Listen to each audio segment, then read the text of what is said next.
एक भक्त थे, उनका नाम था सदन। क्या नाम था? सदन कसाई। कसाई जोड़ा है मतलब वो उनके बाप दादे मार मार कर जीवों को मांस बेचते थे। तो बाप दादों का काम सदन को मिला, पर सदन मारते नहीं थे, बस मांस बाप दादों का काम था बेचना। उनके पास एक शालिग्राम भगवान थे, तो तराजू में मांस तौल कर देते ना। तो सदन बहुत बड़े भक्त थे, एक पलड़े पर वो बांट ना रखकर, किलोग्राम ना रखकर शालिग्राम भगवान को रखते और कहते कि हे भगवान 5 किलो का तौल दो तो वो 5 किलो का हो जाए, आप 1 किलो का तौलो तो शालिग्राम भगवान 1 किलो के हो जाए। उसी बांट से वो 10 किलो भी तौलते, 5 किलो भी, 200 ग्राम भी उसी से तौल कर देते।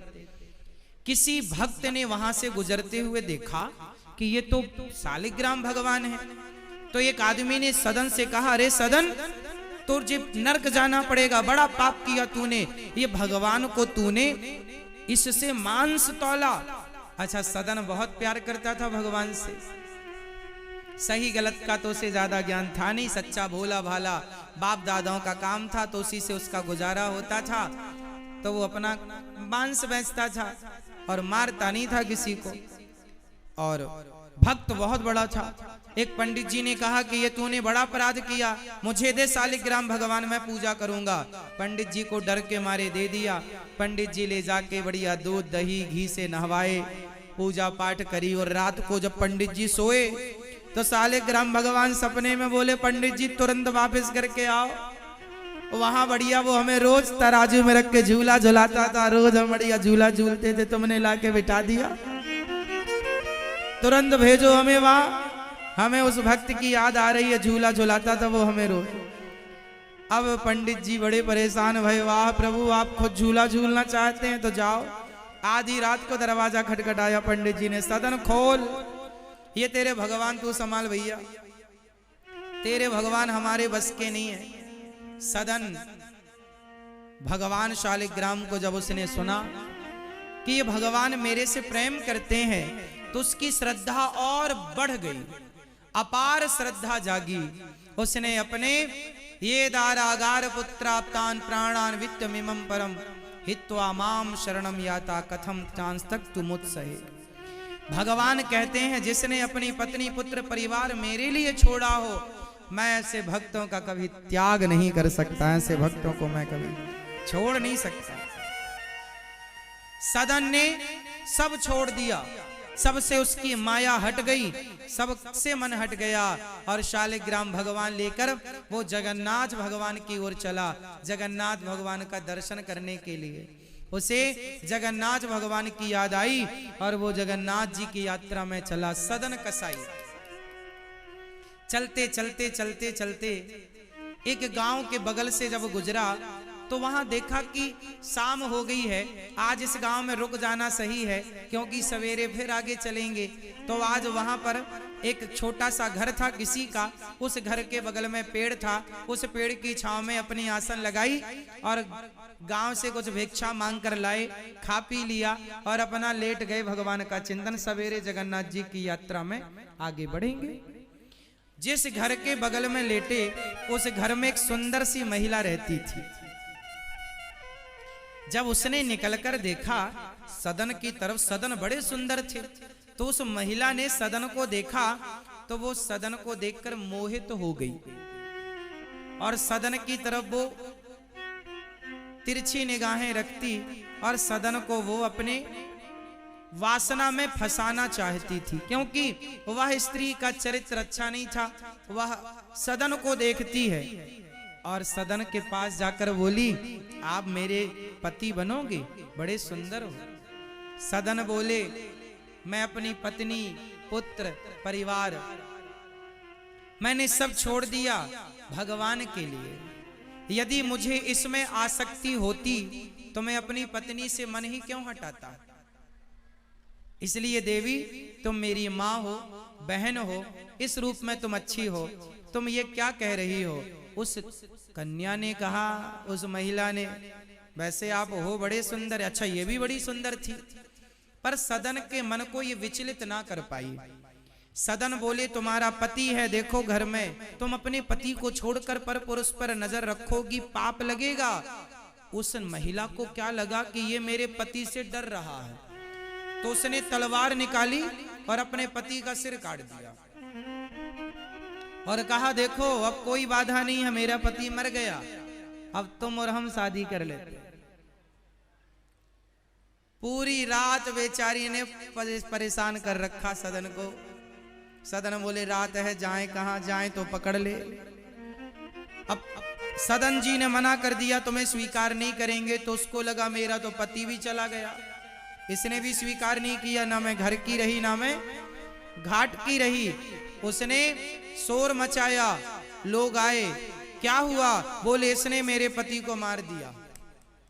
अब राजा के पास बात चली गई, सदन को बुलाया गया, आपने क्यों मारा इसके पति को? सदन ने कहा महाराज मैं तो जगन्नाथ जी की यात्रा पर जा रहा हूं, मैंने नहीं मारा, इसने मेरे से कहा विवाह कर लो, मैंने मना किया तो इसने अपने पति को मार दिया। कहा अब कर लो विवाह, अब तो कोई बाधा नहीं है। उस महिला ने तो त्रिया चरित्र दिखाया और कहा इसने ही मेरे पर गलत नजरें रखी और मैंने मना किया, मेरे पति ने विरोध किया तो इसने पति को मार दिया। राजा ने कहा तुमने पति को मारा है, इसके तुम्हारे हाथ काट लिए जाएंगे। सदन के दोनों हाथ काट लिए गए। जगन्नाथ भगवान की तरह हो गए सदन। जैसे जगन्नाथ भगवान जी के आधे आधे हाथ हैं, ऐसे ही सदन के आधे आधे हाथ हो गए। सदन फिर भी उनकी भक्ति कम नहीं हुई, उनका प्रेम कम नहीं हुआ। सदन यात्रा पर आगे बढ़े और जब वो जगन्नाथपुरी पहुंचे तो भगवान जगन्नाथ जी ने पुजारियों से कहा मेरा भक्त आ रहा है, उसे पालकी पर बिठाकर मेरे सामने लेकर आओ। पुजारी जी गए, पालकी पर बिठाया और जब जगन्नाथ जी के सामने आए, हाथ जोड़ना चाहा पर हाथ तो थे नहीं, पर जब हाथ जोड़ना चाहा तो भगवान की कृपा से सदन के हाथ पहले की तरह उग आए, जस की तस हो गए। भगवत कृपा से उनके हाथ उन्हें वापस मिल गए। सदन ने भगवान जगन्नाथ जी से एक सवाल किया कि हे प्रभु, यदि ये हाथ देना ही था तो फिर हाथ कटवाए क्यों? अब यहां ये प्रश्न का उत्तर सुनिएगा, आपको अच्छा लगेगा। आपके बहुत सारे प्रश्नों का उत्तर मिलने जा रहा है, बहुत सारे प्रश्नों का हल आपको मिलेगा इस बात से। सदन ने भगवान जगन्नाथ जी से प्रश्न किया कि हे प्रभु, जब हाथ वापस करने थे आपको तो हाथ कटवाए क्यों? क्यों कटवाए हाथ? और बात सही भी है कि भगवान की मर्जी के बिना तो पत्ता नहीं हिलता। उस महिला ने जो उन पर आरोप लगाया वो तो गलत था, पर सदन को कष्ट तो हुआ भाई, किसी के हाथ कटेंगे तो कितना दर्द होगा। सदन ने कहा प्रभु जब हाथ लौटाने थे तो कटवाए क्यों? तब जगन्नाथ जी ने कहा बेटा सदन, ये जो तुम्हारा हाथ कटा, ये जो तुम्हें दंड मिला, ये तुम्हारे पिछले जन्म के पाप से मिला। पाप से? तो क्या मैंने आपकी इतनी भक्ति की, तो क्या आपकी इतनी भक्ति के कारण मेरे पाप कटे नहीं? भगवान ने कहा बेटा कुछ पाप तो कट जाते हैं, पर कुछ पाप नहीं कटते। तुमने कुछ ऐसे पाप किए थे जो कट नहीं सकते थे, भोगना पड़ा, पर तुम्हें भोगना तो लंबा था, पर तुम्हारी भक्ति के कारण वो लंबी यात्रा जरा से दिनों में पूरी हो गई। ये कृपा ईश्वर की है। तो महाराज मैंने कौन सा पाप किया था ये भी बता दो। अब जगन्नाथ भगवान ने क्या बात बताई जरा सुनिएगा, और ये सवाल आपके जीवन में सारे प्रश्नों का उत्तर देगा जो आपके जीवन में भी उलझन होती है कि हमने तो पाप किया ही नहीं, पुण्य ही पुण्य किए, फिर भी हमारे जीवन में ये संकट क्यों? आप भी ये सवाल करते हैं, बहुत सारी उलझनें होती हैं। अब ध्यान से सुनो।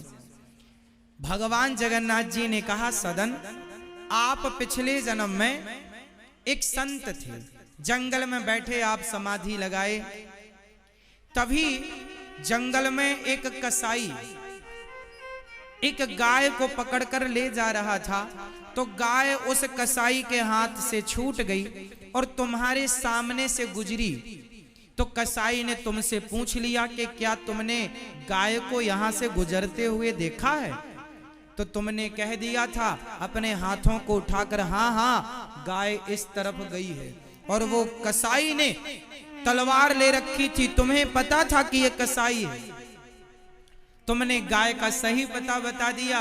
कसाई ने जाकर गाय को पकड़ लिया और गाय की गर्दन काट दी। तुम्हारे कारण एक गाय की हत्या हुई, तो तुम्हारे जीवन में वो हत्या लग गई।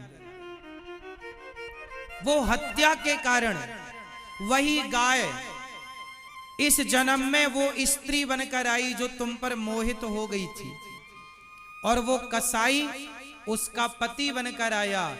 कसाई ने गाय का गला काटा, गाय की गर्दन उड़ाई, तो वही गाय इस जन्म में स्त्री बनी और वह कसाई उसका पति बना। तो उस स्त्री ने अपने पति की गर्दन उड़ा दी, तो उन लोगों का तो हिसाब किताब चुक गया। उसने उसकी गर्दन उड़ाई थी, तो इस जन्म में उस गाय ने स्त्री बनकर अपने पति की गर्दन उड़ा दी, तो उन लोगों का हिसाब किताब तो चुक गया। पर तुमने अपने हाथ बढ़ाए थे कि गाय इस तरफ गई है, तो तुमने हाथ बढ़ाए तो तुम्हारे हाथों को भी काट लिया गया। उस गाय ने स्त्री बनकर तुमने उस गाय की हत्या में हाथ उठाकर सहयोग दिया था, इसलिए उस स्त्री के कारण मीन्स उस गाय के कारण तुम्हारे हाथ काटे गए।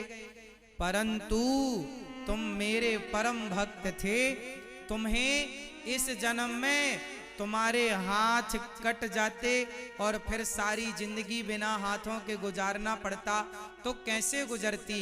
पर तुम्हारी भक्ति के बल पर तुम्हारे हाथ तो कटे पाप के कारण, पर तुम्हारे भक्ति तुम्हारे पुण्य के कारण मैंने वो हाथ तुम्हें वापस कर दिए। तुम्हारे जीवन का बड़े से बड़ा दुख जरा से में टल गया। एक बात बताऊं मेरी मां, कर्म दंड भोगने पड़ते, चाहे ज्यादा दिनों तक भोगना पड़े या कम दिनों तक। हम जो भी दुख पाते हैं वो दुख हम किसी और के कारण नहीं पाते, हम ही अपने सुख और अपने दुख के जिम्मेदार होते हैं। इसलिए ये दास आपसे सदा कहा करता है कि जीवन में जब दुख आए तो दोष किसको देना है? हाँ, न देना दोष किस्मत को, विपत्ति तो सब पे आती है। न देना दोष किस्मत को, विपत्ति तो सब पे आती है। जब आपके जीवन में विपत्ति आए तो किसी को दोष ना देना, ये समझना कि ये हमारे किसी जन्म के पाप का फल है। विपत्ति आई अंधा अंधी पे, लाल श्रवण सपाया है। विपत्ति आई अंधा अंधी पे, लाल श्रवण सपाया है। न देना दोष दशरथ को, विपत्ति तो सब पे आती है। लोग कहते हैं श्रवण के माता पिता को दशरथ जी ने मारा। जो विपत्ति आनी है वो किसी भी बहाने से आकर रहेगी। विपत्ति आई राजा दशरथ पे, राम जब जा रहे थे वन को। विपत्ति आई राजा दशरथ पे, एक राम के पिता मतलब भगवान के पिता पर भी विपत्ति आ गई। जरा देख लो तो आप पर और हम पर आएगी कि नहीं? विपत्ति आई राजा दशरथ पे, राम जब जा रहे थे वन को, न देना दोष कैकेयी को, विपत्ति तो सब पे आती है, न देना दोष कैकेयी को, विपत्ति तो सब पे आती है।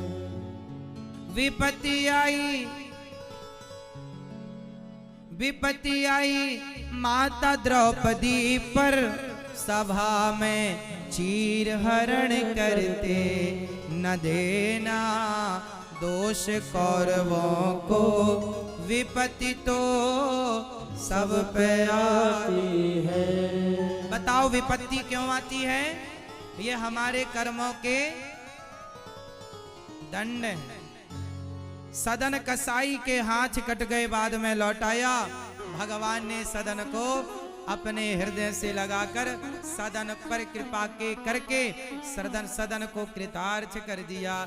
ये बात सच्ची है कि हमें पापों का फल भोगना पड़ेगा।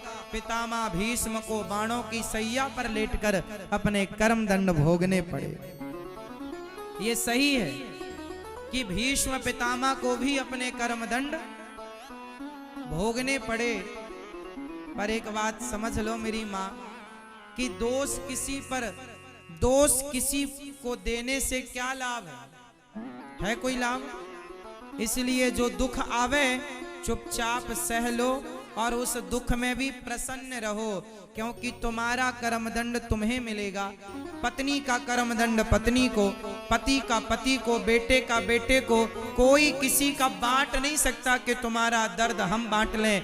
कांटा तुम्हें लगेगा तो दर्द तुम्हारे पांव में होगा, हमें नहीं होगा। हर व्यक्ति अपना अपना भोगता है।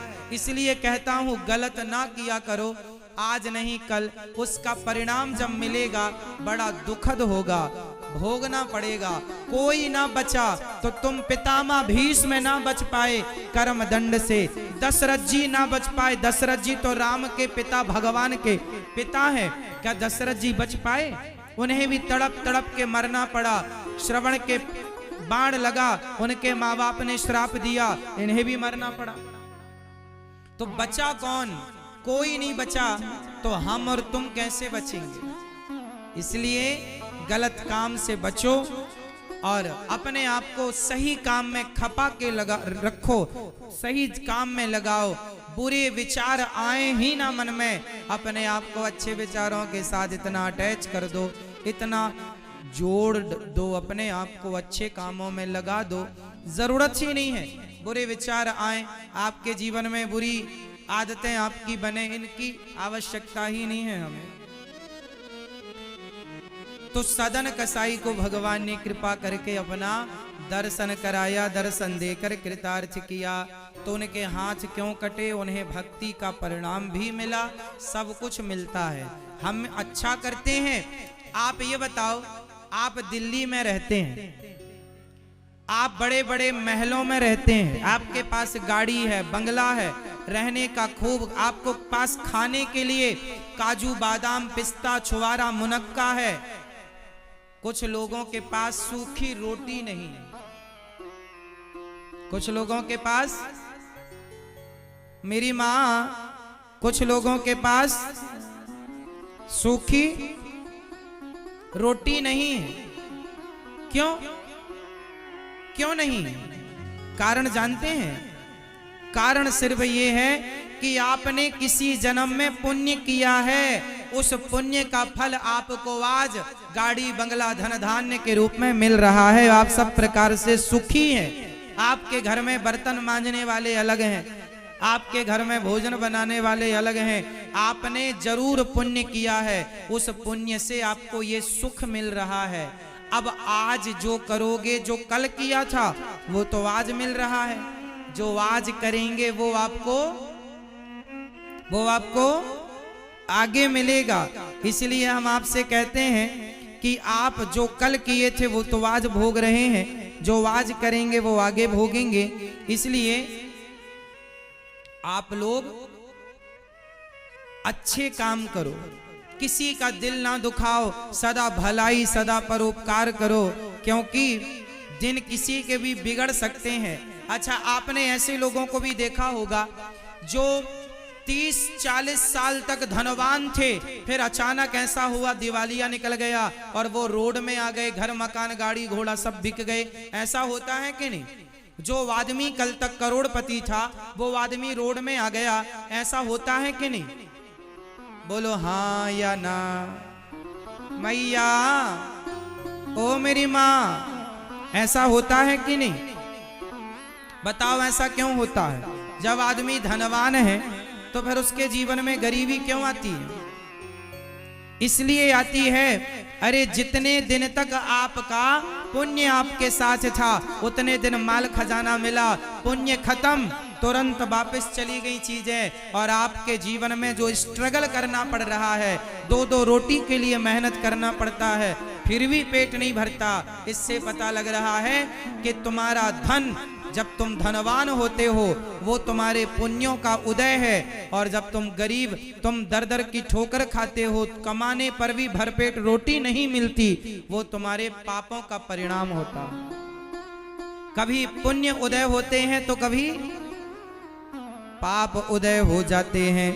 तो आप देख लो कि आप लोगों के अभी क्या उदय चल रहे हैं, बताओ? आपके अभी पाप का उदय है कि पुण्य का?